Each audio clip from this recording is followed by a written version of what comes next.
Hey guys, Steve from Lakeshore. Hey, just going to go over a few of the technical things with the camper here. We're going to start with the level up system, and just inside the compartment, power buttons at the top here. If you would like to operate this independently, so let's say you want to get it off the truck or on the truck. If you just push front, and how that's lit up, it's going up now. If you want to bring it down, hit retract, and then the jack you want to do, so front. So as far as getting it on and off of the vehicle, you'll do that. Auto level, if you just touch that, it will go down, automatically level the camper. And then you have a menu off of the side here with these arrows. Auto hitch, and after it's auto leveled, it'll say auto hitch retract. You go there and just hit enter. Okay, you can go through auto retract all and then hit enter. If you do that, your front jacks are also going to go down, so I wouldn't really recommend that.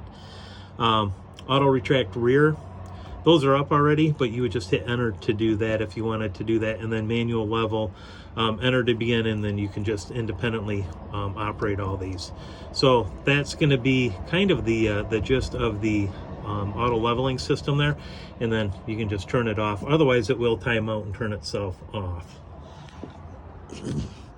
In the hookup area here, the very top external shower, that is going to be in this bag here. That quick connect fitting will plug in, and then on the other end you can just use like a garden hose attachment on it. Winterization, you will turn the hot water bypass to on, also winterization to on, and then that will draw out of the winterization tube. City water connection, pretty self-explanatory. You want to make sure your hot water bypass is off. Let me just back up here. That's off, so water will go to your hot water tank, and winterization's off, so when you're done winterizing it, so it will draw out of the city water there. And then your black tank flush right there. Just remember to make sure your tanks are open.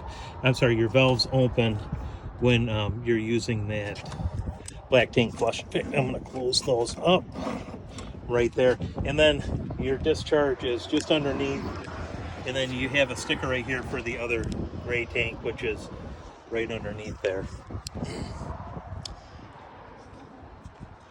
At the back corner with your 751 key, you'll open it up. That's where you're going to fill your fresh water tank. 50 amp plug is just at the back of the camper here. And then you do have the two awnings. They do work independent from each other, and those are controlled with the in command center, which I will come in and show you on this. Also, right at the entrance is going to be your fuse box, circuit breakers, and then the converter. Just above that is your LP and carbon monoxide detector. Then as we did walk around, you have light switch right here for the slide out, and then also dimmer switch as well. The light switch for the main part of the camper is in the back corner here. Turn that off and on, and then any of the lights that are not on a switch, you can see the button right in the middle. That is the light switch for those. I'll turn those off as well. Going around for the stove, this is your spark igniter, your 3 burner right here, then your oven control. This light switch here will backlight the dials. If you push it down, it will also give you light in the oven. So turn it off, light in the oven. Your pop-up outlets right here, push down, pull up, it'll lock into place. Pull up again, push that down, and then it will collapse down into the countertop, one at each corner. The fridge, we open up right here, your on off display is going to be right here for it. It's on automatic. You can see where the dot is. You can toggle it to gas, and now it's on LP, and then back to auto. Temperature set right here, it's at 3. You can dial that up or down.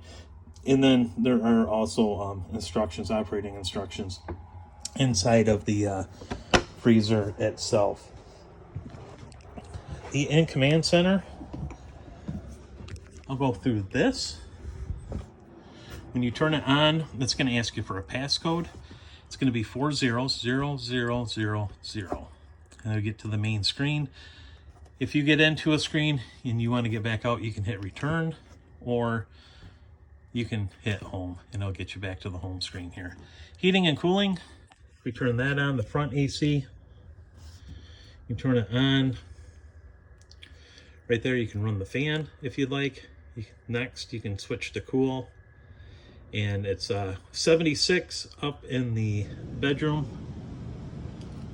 It's set at 73, so that is going to turn on and cool down.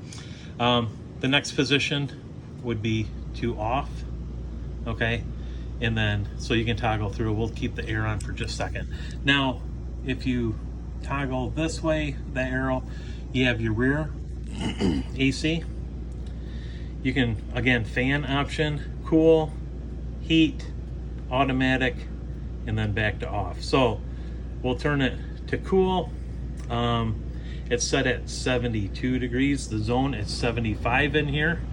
That's the temperature probe right there, just above everything. So now the main AC has also kicked on. Again, if you wanted to, you could go to heat. Again, your temperature, your zone, and the settings for it. Automatic is, it's just going to figure out what it needs to do, if the air needs to come on or if the heat needs to come on. So right now the air kicked back on because it is 75 and we have it set at 72. Go back to the main screen. Lights, pretty self-explanatory. Bedroom lights, off and on. Ceiling lights right there. And then also awning lights, which is the LED light strip under the awnings. Right here, slide awning,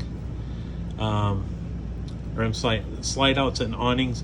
To bring it in or out, you'll just push it down, keep it lit up for like a kitchen slide. If we want to bring that in, you can see how that's illuminated, and that's coming in. Back out, just hold it until it goes back out. And then same with the awnings and the other slide outs. From there, you do have a settings option. If you want to change your passcode, you can go ahead and do that. You can toggle down the screens here for different information, like so. And we'll go back out to the main hot water heater. You touch that, it is off. You can have gas, electric, or gas and electric as options. And then water pump, if we turn that on, you can see how that's illuminated. Water pump is now on. Next to that is the battery. It just shows you the status of the battery is at 13.6 volts. And then back to main right here. And then if you touch any of these up here, this will show you the contents of your tanks. You can see they're all empty right now. And if you wanted to turn on the heat pads for those, you just simply touch right next to it, and that'll turn on the heat pads. And then back to the main. So that is the in-command system. If you have questions on any of this, feel free to give me a call. The first couple of times you do it, you might have questions, but it's pretty straightforward to use. So again, you can always reach me on my cell. That number is 231-736-9162. Thank you.